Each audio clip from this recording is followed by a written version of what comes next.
On a cold winter's day in December 1914, the men of both sides emerged from their trenches, not to fight a battle, not to attack, but to take part in the Christmas Truce. For a brief while, there was peace in no man's land. As the Great War centenary approached, people began to think about what might be the most contentious issues to be discussed over those 4 years of 2014 to 2018. Would it be the generals, the high command? Would it be strategy and tactics, the deployment of technology on the battlefield? No, it was not going to be any of those things. It was going to be football and a single day in December 1914, the Christmas Truce. So while sure there were discussions about French and Haig, who commanded the British Expeditionary Force on the Western Front, and while there were debates about the use of tactics on the battlefields from the early attacks at Neuve Chapelle to the first day on the Battle of the Somme and the Black Day of the German Army in 1918, the reality was that one thing that in the popular media people focused on was the idea that a football match took place across vast swathes of northern France and Flanders on Christmas Day 1914. Now, it's a great story, but what's the truth behind it? What happened at Christmas 1914? Where was the British Army at that time? Was there really football? And what was the significance of the Christmas Truce? That's what we'll look at in this episode of the Old Front Line. So first of all, where was the British Army and what was it doing? Well, the British Army had been at war since the 4th of August 1914, when Britain had declared war on Germany, and the first troops had arrived in France the very next day to set up the infrastructure at places like Le Havre and Rouen for the Expeditionary Force, the British Expeditionary Force, or BEF, to come over to fight whatever battles lay ahead.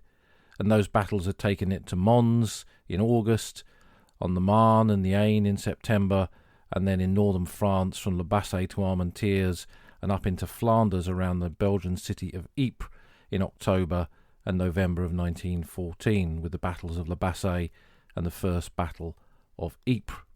During that time, the 370,000 odd men of the British Expeditionary Force, comprised mainly of regular soldiers but latterly supported by territorials that arrived at the fronts from as early as September of 1914, had suffered substantial casualties, but reservists and replacements, as the autumn moved into the winter of 1914, began to arrive, but the army was not going to be fighting any battles for the foreseeable future, at least not this side of the new year.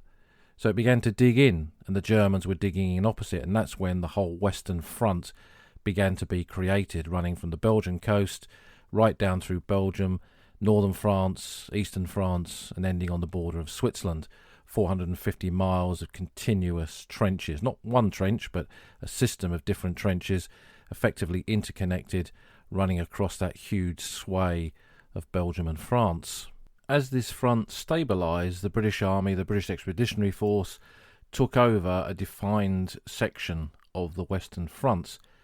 Its northern boundary was close to the city of Ypres, at the village of Saint-Éloi, and north of that were the French. Ypres, at that time in 1914 on into early 1915, was effectively part of the French front in Belgium. So our lines went from the village of Saint-Éloi down following the Messines Ridge, over across into northern France around the town of Armentières, home of the famous Mademoiselle from Armentières, and then down across the flatlands of the villages like Bois-Grenier and Neuve Chapelle and Richebourg, down to the Le Basset Canal, near to the town of Le Basset. So that front of about 20 odd miles as the crow flies from Saint-Éloi to the Le Basset Canal was the British sector in December of 1914, with a few detached units here and there, and not all of the British Expeditionary Force in the line. Some units were out on rest. The main town behind the lines at this time was not Poppringe, which we most associate with the British Army in that sector of the Western Front, That was under French occupation at that time for its troops serving in the trenches around Ypres. Our main town was Balliol in northern France, in old French Flanders. And this town that sat at a junction of railway lines close to another main railhead at Hazebrouck was all part of our infrastructure that we were building up during that autumn into winter of 1914 to supply our troops in the front line from Ypres down to La Bassée, and then utilise the many villages around Balliol as rest areas for the troops. At this time there were no camps for soldiers to go to when they were out on rest. They were billeted with the civilian population in these areas. And at this stage of the war, the civilian population were very accommodating with the arrival of all these British troops. As the war went on and everyone became war-weary, I suspect, they perhaps became, understandably, a little bit less accommodating as thousands, hundreds of thousands of British soldiers in size 10 boots tramped all over their property and many occasions caused damage, as the surviving war diaries of town majors in these base areas tell us. But all that was yet to come. As Christmas approached in December 1914, a high proportion of the British Expeditionary Force were in that 20-odd mile front from Saint-Éloi to La Bassée Canal. Units from the 3rd, the 4th, the 6th, 7th and the 8th Divisions, that's roughly from north to south, so the 3rd were in the northern sector around Saint-Éloi, and the 7th and 8th Divisions were between Bois-Grenier and Neuve-Chapelle. There too was the Meurut Division of the Indian Corps and the 1st Division. The 2nd and 5th Divisions were out on rest, although there were some interchange of units as the Christmas period approached. The Commander-in-Chief at this stage of the war was not Douglas Haig, it was Sir John French. Haig was a corps commander, one of several corps now within the British Army, each corps made up of several of these divisions. And the size of the expeditionary force at this stage is difficult to say, but it certainly numbers a good couple of 100,000 men when you take into account all of the men behind the lines, feeding the army, supplying the army. So that was units like the Army Service Corps and the Royal Engineers that were behind the front, along with medics and veterinary corps and all the others from places like Balliol right back to the coast and down towards Rouen. And Rouen was the main base depot of the British Army at this time. There had been some action in the lead up to Christmas of 1914, despite the fact that after the First Battle of Ypres and the fighting around La Bassée, both sides had dug in. The British Army had some attempts to try and break that stalemate with some small-scale attacks, none of which were particularly successful. One at Witcharter, White Sheets, saw British troops attack without artillery support straight into well-entrenched German positions, and the outcome was pretty much guaranteed with heavy losses. That attack was observed from Kemmel Hill by General Plumer, and it is said also the Prince of Wales. At Plug Street, there had been an attack near the Birdcage, one of the German positions just east of the wood, and they'd been fighting around Richebourg and Festubert as well. So what that meant was that as the weather turned and it got increasingly cold and there were flurries of snow, both sides preparing for winter quarters as the winter approached, no man's land in front of them was full of dead from these small-scale attacks. And the general conditions in the trenches was pretty poor. Again, this is the early stage of the Great War. The trenches on both sides were nothing like they were later on. They were fairly primitive trenches. On the British side, many soldiers had utilised ditches by the side of the road as part of their trench system. They were dry in the autumn. Now, as the winter approached, they were filling with water. And in places like the trenches around Ypres, down at Plug Street, and even in northern France, Bois-Grenier and Neuve-Chapelle, when the men dug in, increasingly the trenches flooded. And there are many photographs in the collection of the Imperial War Museum, for example, where you can see quite clearly how bad some of these conditions were. And I'll put a couple of pictures that I have from this period on the podcast website, oldfrontline.co.uk, so you can have a look and see the sort of conditions that soldiers were living in. This was an army in 1914, of course, that had gone to war expecting a mobile war, not a static war, and certainly not a static war on this scale. Although only holding 20-odd miles of 450 miles of the Western Front, this was a significant challenge for the British Army at that time. And men had cold weather gear, which was really their greatcoats. Leather jerkins weren't issued at this stage to give the men a little bit of extra warmth. So a lot of soldiers, you see this in the contemporary pictures, and again I'll put a couple of postcards up on the Old Frontline website so you can see what I'm talking about. But what soldiers did is they got hold of goatskin and sheepskin fleeces and they wore them over their uniforms, giving them a little bit of extra protection from the elements. Now, serving in a frontline trench or sleeping out of the line in billets, you got dirty very, very quickly, and these goatskin and sheepskin jerkins pretty quickly became breeding grounds for lice and were not very comfortable. I remember one veteran that I interviewed who was in the Queen's Westminster Rifles at that time, Aubrey Rose. He said that these things were almost alive themselves, considering the amount of lice that were in them. So while it gave you a bit of protection from the colds, it created its own problems by wearing these things, and you see them disappear gradually as 1915 moves in towards 1916. The greatcoats that soldiers did have did give them some protection against the colds. They were warm, but they were long, and the author Henry Williamson, who we'll come back to later on in this podcast, records in his memoirs and in his writing, extensive writing about the Great War, that the tail of the greatcoat, the ends of it would trail in the water, and when it got cold they would freeze solid. So they took their bayonets and their jackknives to the bottom of their greatcoats and hacked them off. And there is a photograph of Williamson serving at this time with the London Rifle Brigade around Plugstert, where you can see quite clearly that he's hacked the bottom of his greatcoat off. So I'm sure that was not an unusual thing for soldiers to do at this time. What was clear, though, after these attacks had taken place in December, that further fighting this winter was going to be pretty much impossible. The conditions would not allow it, and really, certainly the British Army was not really in a position to do that until it had received more reinforcements, more supplies, and had grown in strength and got more and bigger guns to support it on the battlefield. So effectively, both sides had resigned themselves to settling down to this winter period, where their major task would not be fighting, but it would be labouring, repairing trenches, working on trenches to make them more suitable for men to live in on protracted periods, because at this stage of the war, certainly in the British Army, units occupied the front line for a much longer period than they would later in the war.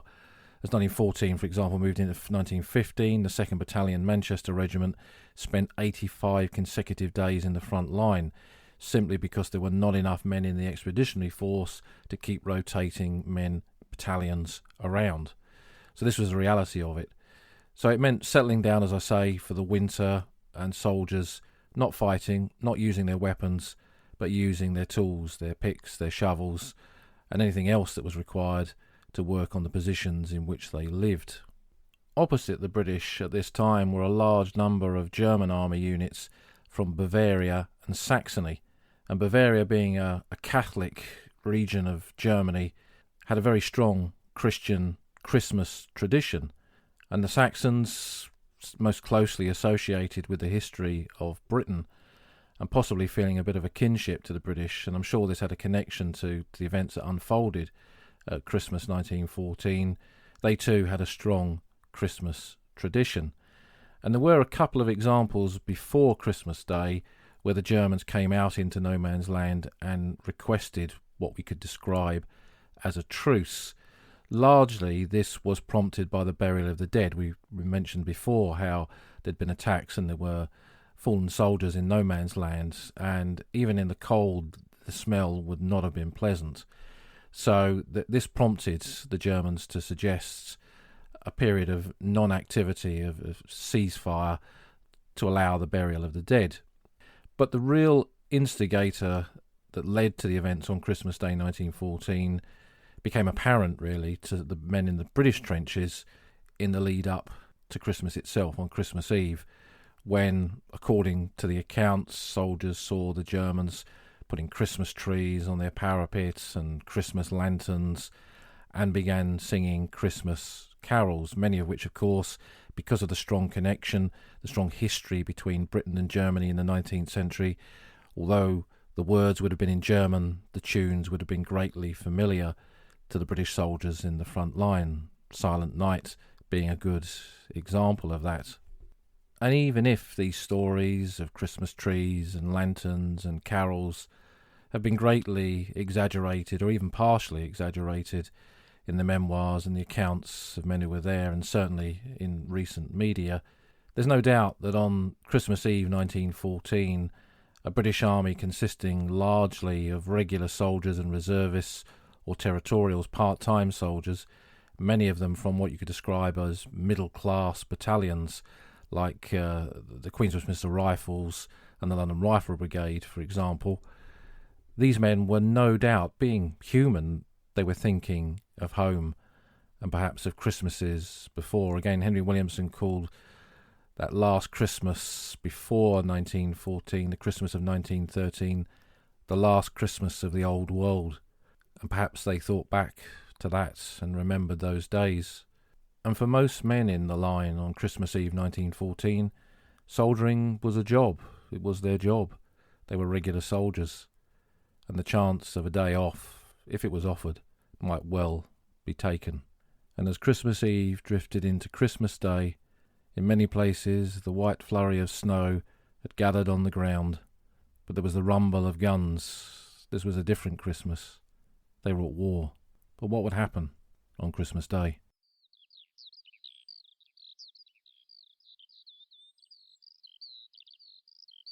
Rather than try to look at the whole of that 20-odd mile British front on Christmas Day 1914, we'll focus in one of our walks on one particular area of the front and some aspects of the Christmas Truce that took place there. So we're going to start at Prowse Point Cemetery, near to the village, the hamlets of St Yvonne, just north of Plugstert or Plug Street Wood, on the southern part of the Flanders front. The men who fought in the 1914 campaign were called the Old Contemptibles, and we spoke in one of the earlier episodes of the Old Front Line to Andrew Thornton about his research into the men of the Old Contemptibles Association. And Prowse Point Cemetery, for me, is very much an Old Contemptible cemetery. It's a cemetery actually where, when I used to deliver a tour for leisure holidays called the Old Contemptibles, we used to end it here, because this is where the men of the 1914 campaign who'd fought that war of movement from Mons in the retreat to the Marne and the Aisne and the First Battle of Ypres and the fighting around La Bassée, this is where for them the war went static and a new war emerged.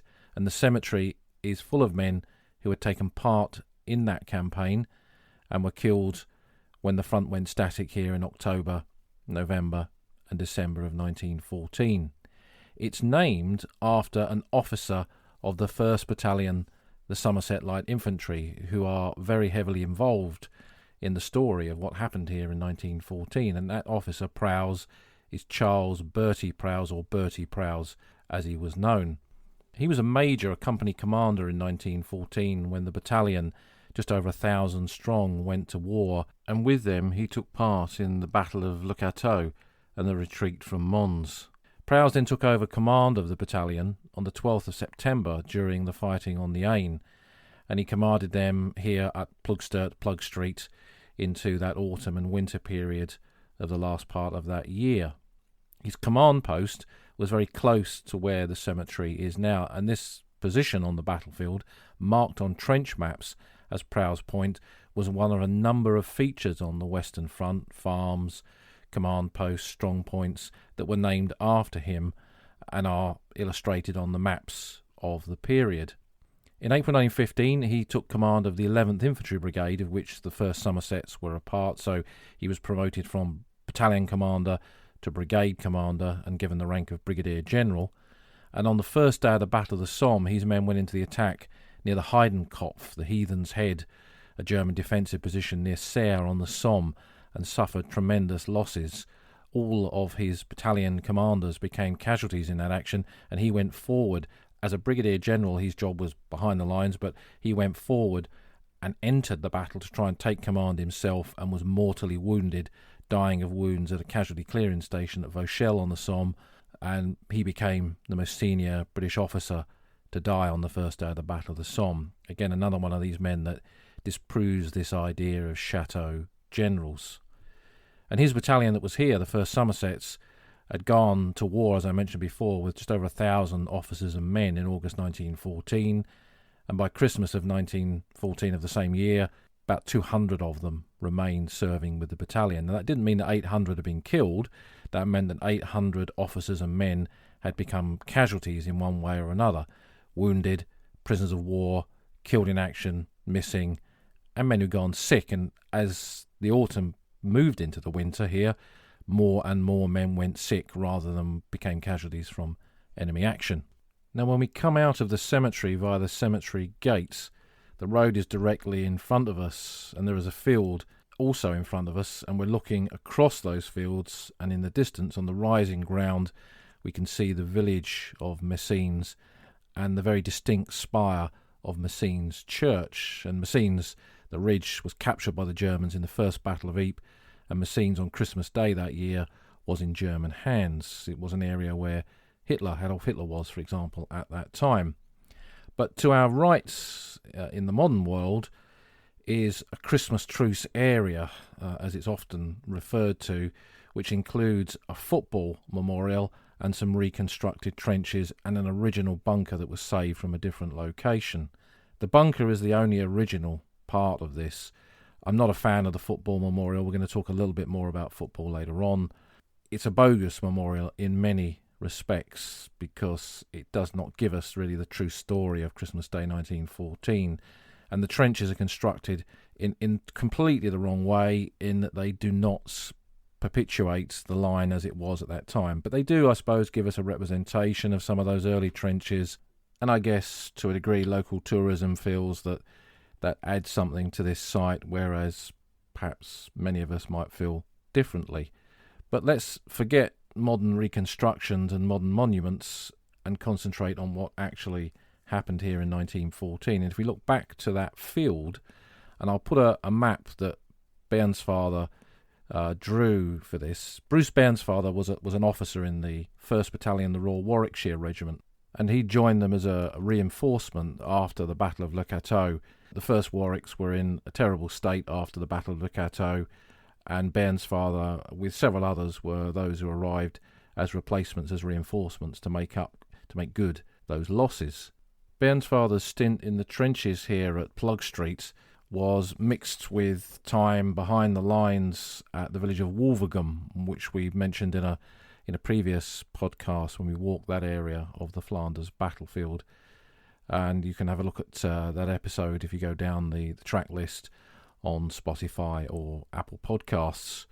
Bairnsfather was an artist, and when he was out of the line at Wolvergem, he would make drawings on the whitewashed walls of some of the farm outbuildings there, and he then began to scribble these down, and eventually they were published as the old Bill cartoons in the Bystander during that winter of 1914-15, and he became really a household name with his old Bill cartoons during the First World War. Not quite so well known, sadly, over a century later. And there's a very good Bairnsfather account on Twitter that I would recommend you have a look at. But Bairnsfather published a book in 1916, Bullets and Billets, in which he describes his experiences in the 1914 campaign and during the Second Battle of Ypres, where he was wounded in 1915. It's a book published under the constrictions and the constraints of the propaganda and in many respects the language of the day, but it gives us a bit of an insight into some aspects of that period of the war. And Bairnsfather's battalion, the 1st Royal Warwicks, took part in a Christmas truce here on Christmas Day 1914, and he gives us a good account of it. Most parts of the British front where these truces took place, so going back to those early hours of Christmas Day and the thoughts of carols in the German trenches on Christmas Eve, what many British soldiers saw the next day were individuals or small parties of Germans coming up out of their trenches to try and instigate some form of truce on Christmas Day. Now, in the 1914 campaign, The Germans had carried out quite a few examples of what you could politely call ruse de guerre, tricks of war, and many soldiers, British soldiers, felt that this was not playing cricket. And as a consequence of this, whether these were real examples or all part of that propaganda, British soldiers mistrusted the Germans, and when they saw these parties of Germans coming forward on Christmas Day 1914, that mistrust was probably at the forefront of their minds. So the truce didn't initially happen quite as quickly as we often think. But as it became apparent that the Germans were wanting to have effectively a ceasefire, in some cases to fraternise, in some cases again to bury the dead on these areas where they had been fighting in December of 1914, both sides came out into no man's land. And it took a lot of trust, really, to do that. And going back to the idea that these men were professional soldiers, that this was their job, and I think that for some on the British side, that was an instigation behind it. This was a way of having a day off without the higher-ups knowing anything about it, that they'd get away with it. That's what they hoped.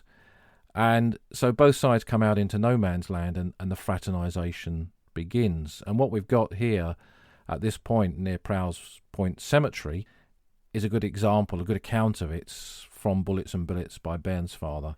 And we'll have a little bit of that account now. I clambered up and over our parapet and moved out across the field to look. Clad in a muddy suit of khaki and wearing a sheepskin coat and balaclava helmet, I joined the throng about halfway across to the German trenches. It all felt most curious. Here were these sausage-eating wretches who had elected to start this infernal European fracas, and in doing so had brought us all into the same muddy pickle as themselves. This was my first real sight of them at close quarters. Here they were, the actual practical soldiers of the German army. There was not an atom of hate on either side that day, and yet on our side, not for a moment, was the will to war and the will to beat them relaxed. It was just like the interval between the rounds in a friendly boxing match. The difference in type between our men and theirs was very marked. There was no contrasting the spirit of the two parties. Our men in their scratch costumes of dirty, muddy khaki, with their various assorted headdresses of woolen helmets, mufflers, and battered hats, were a light-hearted, open, humorous collection, as opposed to the sombre demeanour and stolid appearance of the Huns in their grey-green faded uniforms, top boots, and pork-pie hats. The shortest effect I can give of the impression I had was that our men, superior, broad-minded, more frank, and lovable beings, were regarding these faded, unimaginative products of perverted culture as a set of objectionable but amusing lunatics whose heads had got to be eventually smacked. "Look at that one over there, Bill," our Bert would say, as he pointed out some particularly curious member of the party.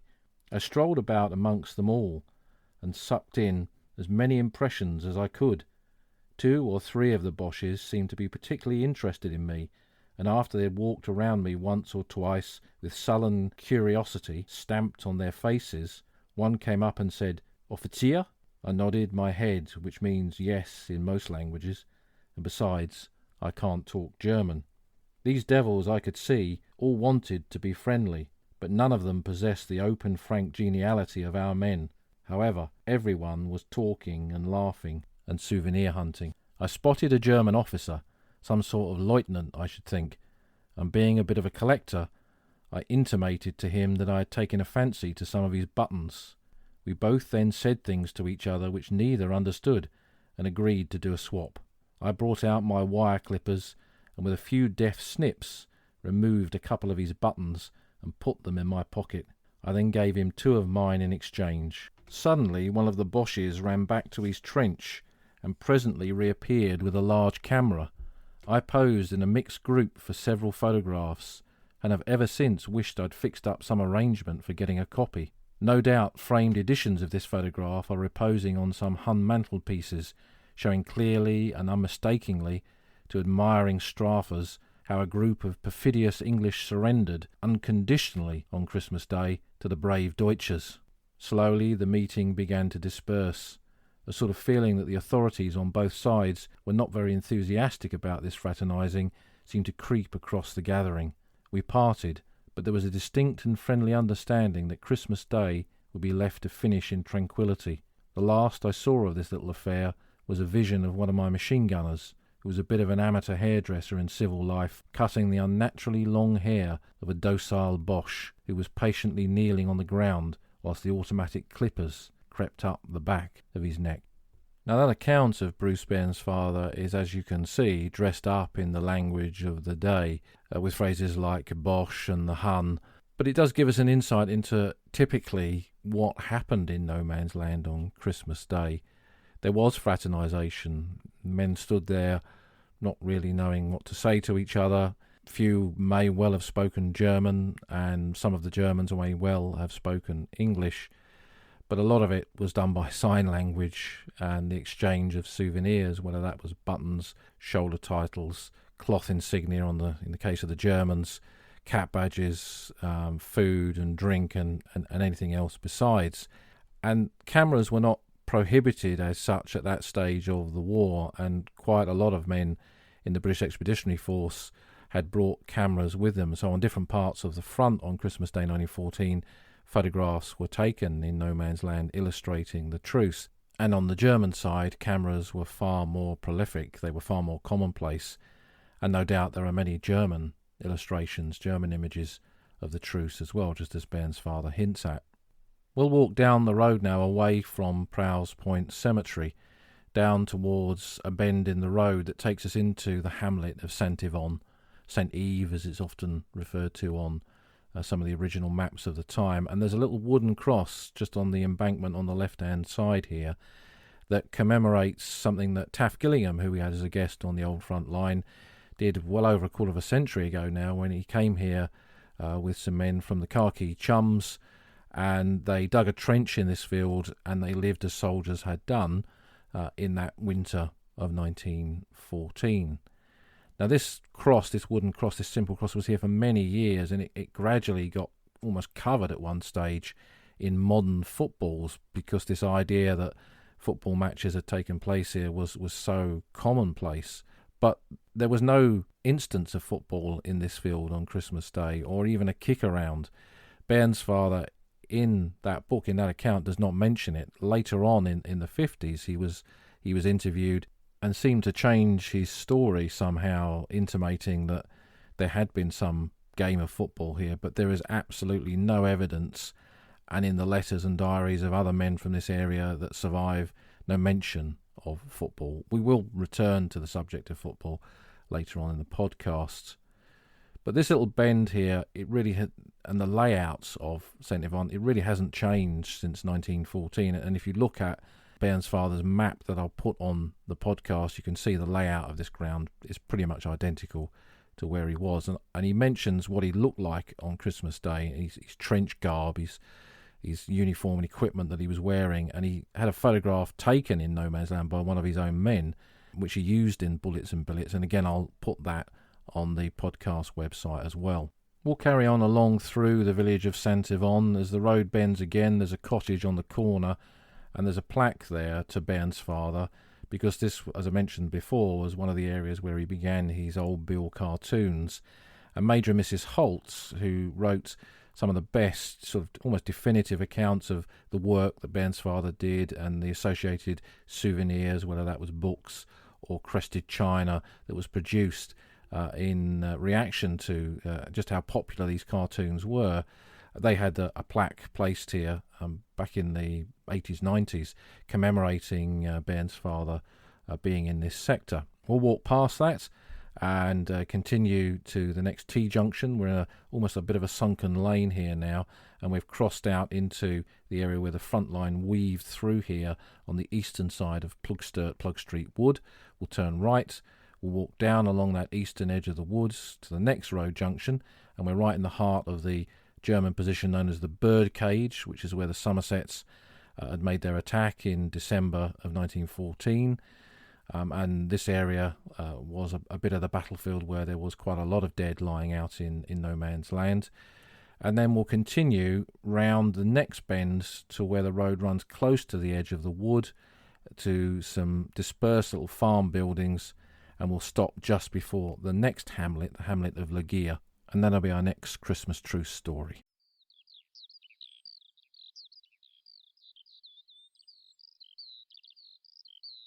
The village of Laguier ahead of us sits on a road junction with the main road coming from the village of Plug Street, through Laguier towards the lower parts of the Messines Ridge, just beyond Plug Street Wood, and then intersected by the minor road that we're on now, coming down from Saint Yvonne and cutting through the village to the southern side towards the French border.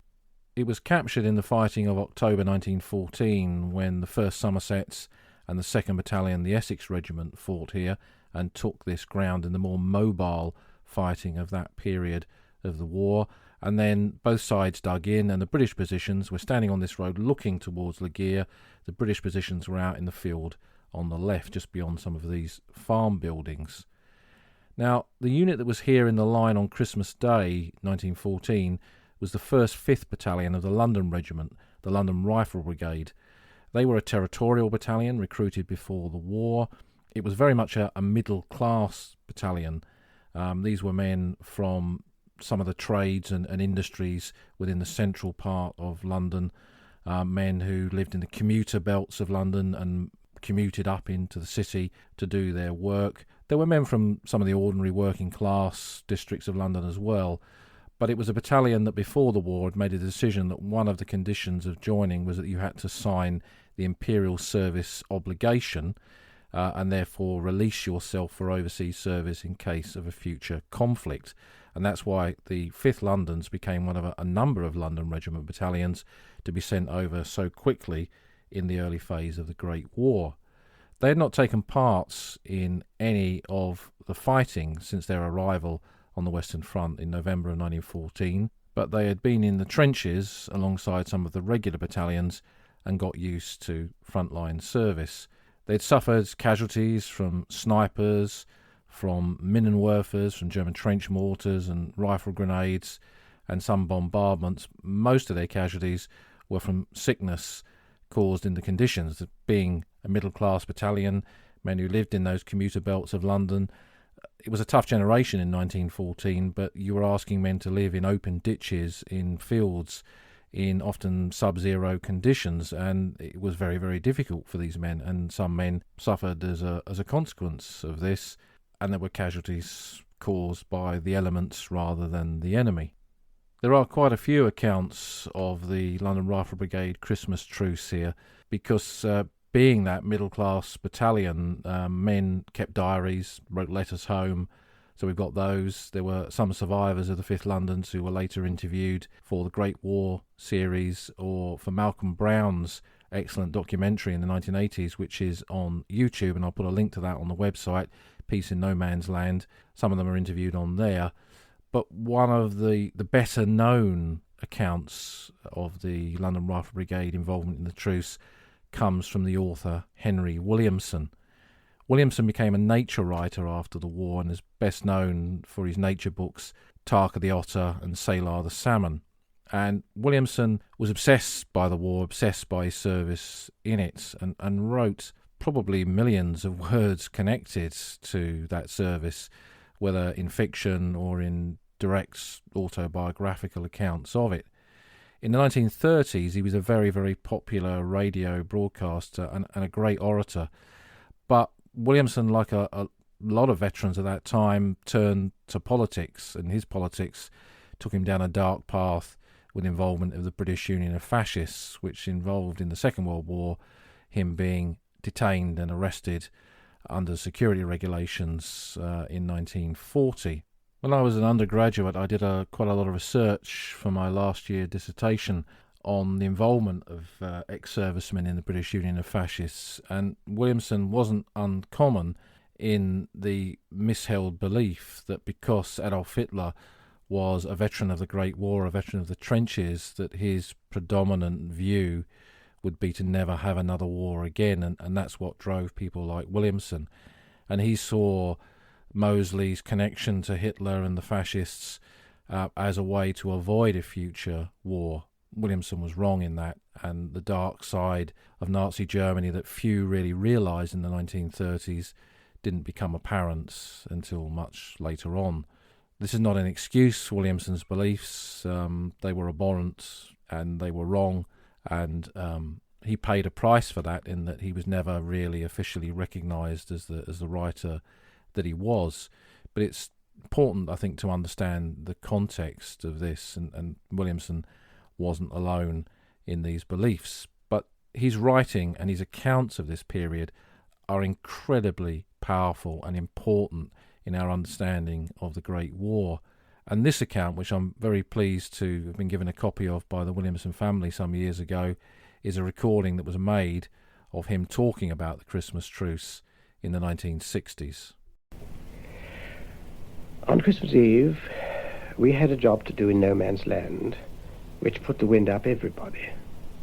That is to say, we were all quiet among ourselves. The job was to go into frozen no man's land and drive in some stakes which were to support hurdles on which some tobacco had been drying in a barn in the woods. Of course, it was all abandoned by the Belgians. And we were to make a sort of alleyway or cover from view, so that in the event of a German attack, we could reoccupy the Hampshire Tea Trench, which had been abandoned owing to the floods in it, because that was a key position. Now, it was explained to us that we had to knock in these posts 18 inches into this frozen soil, and we'd be 50 yards away from the Germans. And then about 11 o'clock, I saw a Christmas tree going up on the German trenches, and there was a light. And we stood still, and we watched this, and we talked. And then a German voice began to sing a song, Heilige Nacht. And after that, somebody, come over, Tommy, come over. And they still thought it was a trap. But some of us went over at once, and they came to this barbed wire fence between us, which was 5 strands of wire, hung with empty bully beef tins to make a rattle as they came. And very soon we were exchanging gifts. The next day we went out again. The whole of no man's land, as far as we could see, was grey and khaki. There they were, smoking and talking, shaking hands, exchanging names and addresses after the war to write to one another. We had, at that time, because the Germans started burying their dead, which were frozen out, and we picked up ours and buried them. And little crosses of ration box wood were nailed together, quite small ones, and indelible pencil they would put, the Germans, für Vaterland und Freiheit, for fatherland and freedom. And I said to a German, excuse me, but how can you be fighting for freedom? You started the war, and we are fighting for freedom. And he said, excuse me, English camarade, but we are fighting for freedom, for our country. And I say, you also put, here rests in God an unbekannter, held. Here rests in God an unknown hero, in God. Oh yes, God is on our side, but I said he's on our side. And that was a tremendous shock. One began to think that these chaps, who were like ourselves, whom we liked, and who felt about the wars we did, and who said, it'll be over soon because we will win the war in Russia. And we said, no, but the Russian steamroller is going to win the war in Russia. Well, English comrade, do not let us quarrel on Christmas Day. The point that Williamson makes there is a good one, because this was the first time that most British soldiers had encountered the enemy face to face. For many of them, the first time that they'd ever spoken to a German. But Williamson was a little bit different to most of his comrades in that he had German ancestry. He spoke German, and his father had named their house at Easton Road in Ladywell in southeast London, Hildesheim, a sign that was on their gates, which his father had quickly removed on the outbreak of war in 1914. And Williamson, I think, had a lifelong sympathy with the Germans and felt, like many Great War veterans, a kinship to the men on the other side of the battlefield, on the other side of no man's land that he'd served with. But for him, this was a dark day in his life. It was a day that, when you listen to that account, he sounds quite joyful about it. But having taken members of Williamson's family, including some of his sons, to the spots on the battlefield where he'd fought and that he wrote about, they recounted how that for them, Christmas Day as children should have been a day of joy, a day of wonder, but was a dark day because their father went into this terrible, terrible depression, thinking back to Christmas Day in 1914 and this meeting of both forces in no man's land. If only the war could have been stopped, considering the spirit that was abound that day. That's how Williamson felt. But it would never have happened, of course. We know that now. This was a day off for these men. And Williamson, I think it was bound up in his deep, deep belief that the war was this tragic episode in European, in world history, and that for him should never, ever happen again. So we'll leave the London Rifle Brigade, where, again, another part of the line where there's no recorded football matches, continue through the village of Legear, follow the road down to the next village of Fellingham to look at the next part of the truce involving the 2nd Battalion, the Essex Regiment and the Monmouthshire Regiment.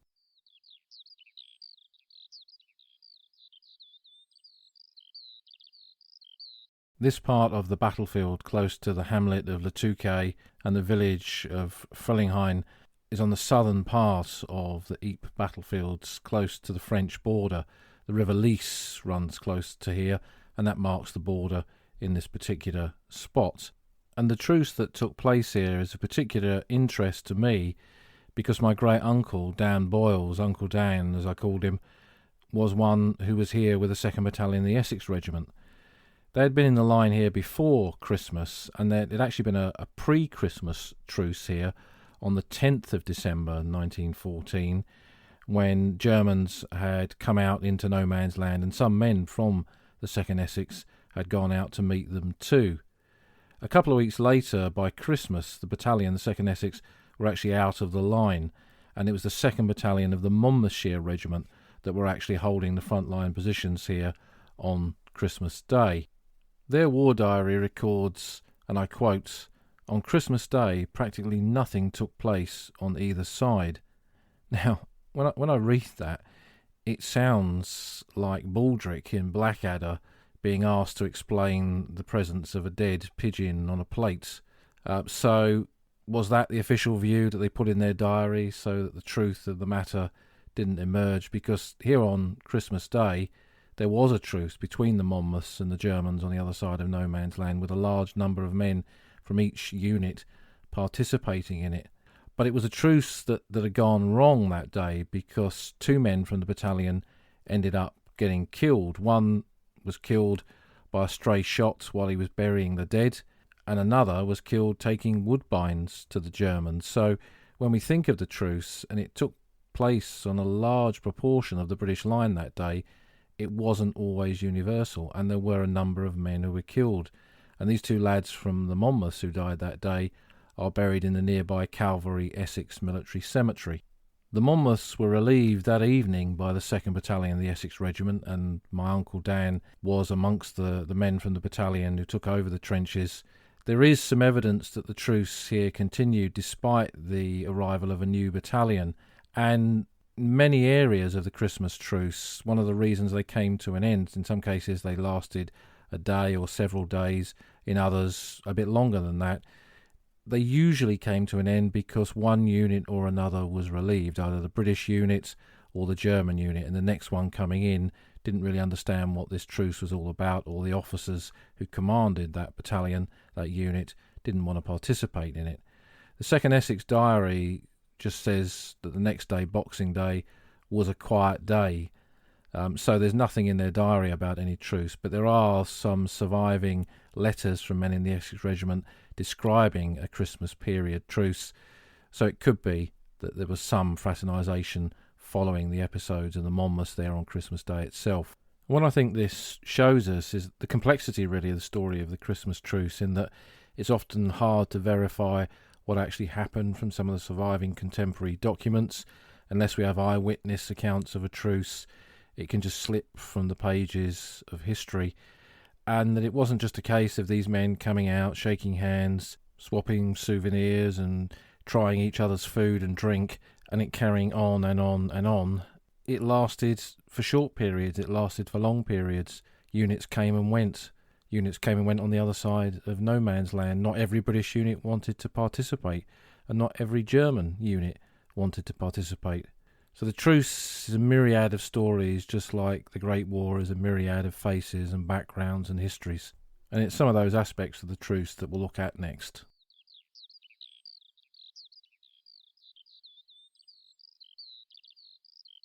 So what was the reaction to the Christmas Truce at the time? Well, amongst some senior officers, there was anger and outrage and annoyance that it had taken place. They were fighting an enemy, not fraternising with them. And amongst some of them, there was talk of court-martial, although that never transpired. For others, they had no particular issue with it. Walter Congreve, VC, who'd been awarded the Victoria Cross for his bravery in the Boer War, and his son would be awarded a posthumous Victoria Cross on the Somme in 1916, he came up and it's recorded that he liked hearing the carols that were being sung. So no one was punished for this, and there were no repercussions amongst any of the units that were present during the truce itself. I suspect, given the vague approach to recording it in war diaries and the omittance in most cases of it, meant that very few senior officers above brigade and divisional level were even aware that it had happened. So nothing was really done. However, what's interesting is that news must have eventually permeated its way down the line, because a year later, on Christmas Day 1915, and we've got this indicated, for example, in an operations order from the 47th London Division Headquarters diary, is that there was instructions to bombard no man's land on Christmas Day 1915 to prevent another truce from taking place. Now, that didn't happen on every part of the line a year later, but it's an interesting insight into how some senior officers prevented a truce from happening again. It was reported eventually in newspapers, both national ones and regional ones. There was a lot less restriction on the reporting of events in France, and newspapers, particularly local newspapers, could print pretty much verbatim letters from men at the front with full details of their unit without any restrictions. That changed later on in the war. And photographs taken by some of the men who were there that had the cameras did appear in the newspapers as well. So it was something that was known while the war was on. Post-war, no book was ever written about the truce in the immediate period following the First World War, which is surprising and perhaps, gives us a bit of an indication as to the contemporary view of its importance, given the wider picture of the Great War. And of course, we can't finish this podcast about the Christmas Truce without discussing what I've hinted at a few times, and that's the subject of football. There is probably a widespread belief with monuments, with contemporary culture and media, videos, the 1980s, Pipes of Peace by Paul McCartney. Before that, the film Oh What a Lovely War. There's references in Blackadder to the whole idea of these Christmas Day football matches. And I'm sure many people, I know many people do believe this, and we've seen doctored images out of context being used to prove this, monuments being placed on the battlefields to this. So what is the truth of the Christmas Day football match?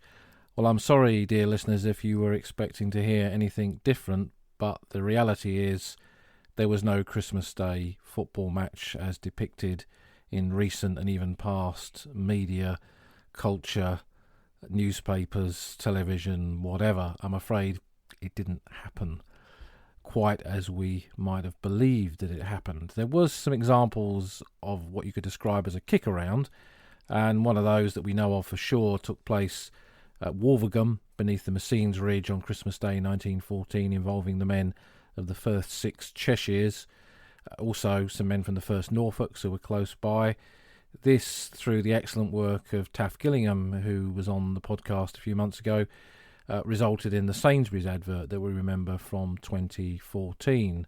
But this is probably the best known and best documented example of such a kick around. There is a couple of others, but there's no big match. There's no England versus Germany. There's no precursor to 1966. That's the stuff of mythology.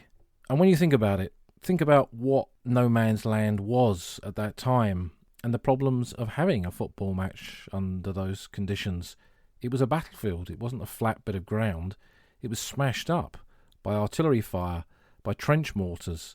There was barbed wire. Williamson spoke about the old tobacco drying stakes that were out in no man's land. There were features like that had once been part of civilian life in this area that would have blocked the ability to play any game of football. And there were bodies everywhere. So this was not ground on which you could easily kick a ball around, and that was not really, I think, on the minds of most men who were out there. There was the shock of suddenly being in the positions between the trenches without being fired at, the shock of seeing what was your enemy, the shock of that enemy talking back to you, and then the breaking down of some barriers as you swapped your souvenirs and your food and your drink. And, you know, I'm sure there were some men, and it entered their mind to have a game of football, but the footballs were not in the front line trench. They were not carried in the knapsacks of the men that were there. There wasn't an opportunity to do this. And perhaps football in 1914 was not as important to that generation as it is to people now. It was a growing sport, but it wasn't possibly a national sport in the way it is over a century after the Great War. So this is a modern obsession, really, a modern obsession that twists the story at Christmas Day 1914 and obscures what I think are the most important aspects behind it. So the next question to ask is, did it happen again? Well, no, not on this scale. In some cases, there wasn't a Christmas truce in sectors, but there was a New Year truce. And the truce itself was limited really to the British front. There are very few examples on the French sector of such a truce. Although down at La Boisselle on the Somme, a French padre stepped forward and arranged with the Germans to have a truce that was not necessarily about Christian spirit, but a bit like on some parts of the British sector, it was about burying the dead, because there'd been a French attack involving the men from Breton in an assault on the German lines there in December 1914, and like on the British sector, there were bodies in no man's land that really needed to be buried. So there were some examples of that.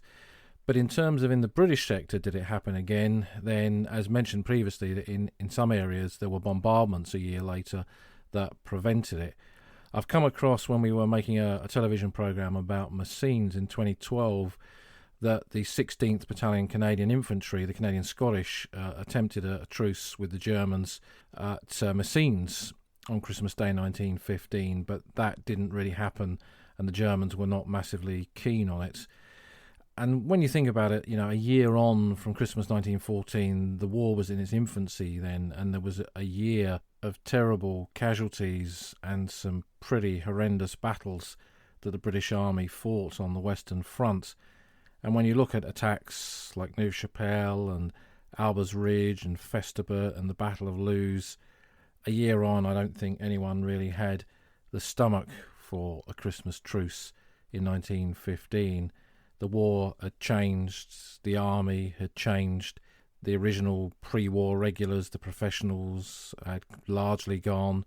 It was new army men, territorials, and then a year on from that, at the end of the Battle of the Somme in 1916, the army was increasingly becoming a conscript army. The conditions on the battlefield in the winter of 1916-17, with minus 25 on the Somme front, prevented such a truce, even if it was wanted. A year on again, in 1917, the war was now a total war, an industrial war on a massive scale. But in that winter of 1917-18, there is a recorded truce on a very small scale on the front of the Royal Naval Division, on Welsh Ridge, at Lavackery, on the Cambrai battlefields.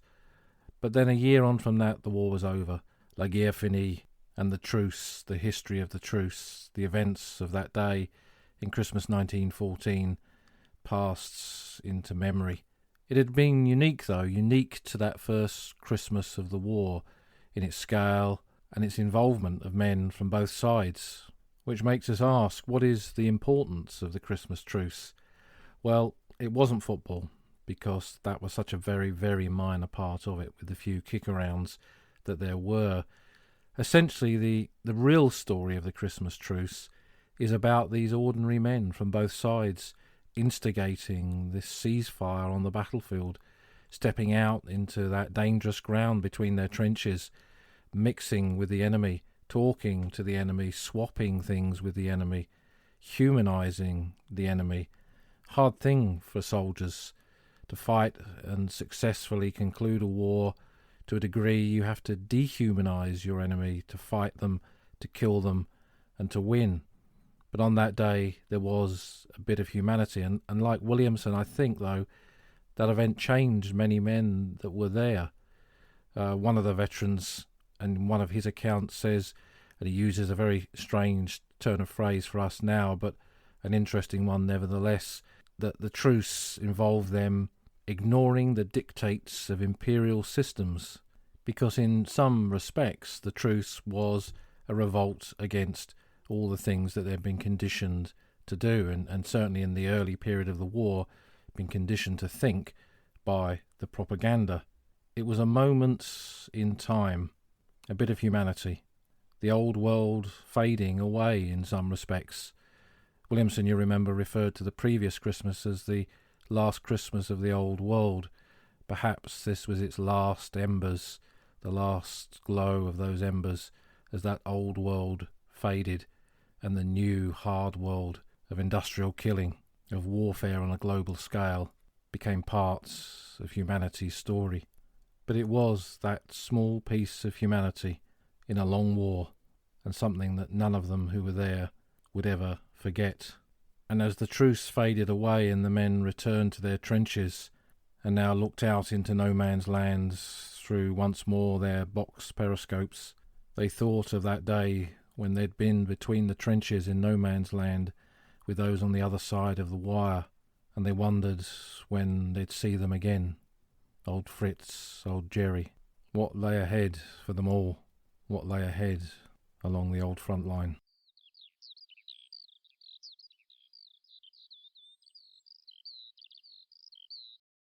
Well, this episode of The Old Front Line brings Season 1 of the podcast to an end. It's been an incredible journey with you all since March. It's been an extraordinary year in so many different respects. And I'd planned to do some form of podcast last year, but as always, things got in the way, and I thought to myself, when will I have the time to sit down and do this? And then, of course, this year comes along. I'd like to thank you all for your support, both on Twitter with all your comments and retweets and likes, for those of you who have left reviews and star ratings on Apple Podcasts, for those of you comments on the podcast website. It's always good to get your feedback, and many of you have emailed in, and you can do that by sending an email to oldfrontlinepodcast@gmail.com, for example. And recently, as we've moved through the podcast and it's grown in many respects, I'd really like to take this opportunity to thank you sincerely to those of you who have taken the time and the effort to support the production of the podcast via Patreon and also via Buy Me a Coffee. I'm really quite overwhelmed with those of you that have done this, and it's enabled me to buy some new equipment to record in the field when we can all get back to visiting the old front line again, and with a few ideas in the pipeline for next year, for season 2 of this podcast and beyond. It will help with that as well, so a big thank you. But all of you support the podcast one way or another by telling your friends, by mentioning it on social media, by putting a link in on your Facebook page, and by listening. And there are now thousands of you listening to every episode, and I'm so grateful to you for doing that. And I think more than that, for me, it just shows the interest in the Great War is not fading away, that it is at a constant, if not growing, and that the stories that connect us to the old front line are just as important as they ever were. So this is the end of Season 1. Season 2 will return in the new year in January, just after Christmas. I'll put announcements to the exact date on social media in due course. And with the subjects of the Christmas Truce in our minds and Christmas drawing near, a very different Christmas for many of us, I just want to wish you a Merry Christmas and a Happy New Year. And here's to the time that we can all once more walk along the lanes and past those beacons of the Great War on the old front line. Thank you.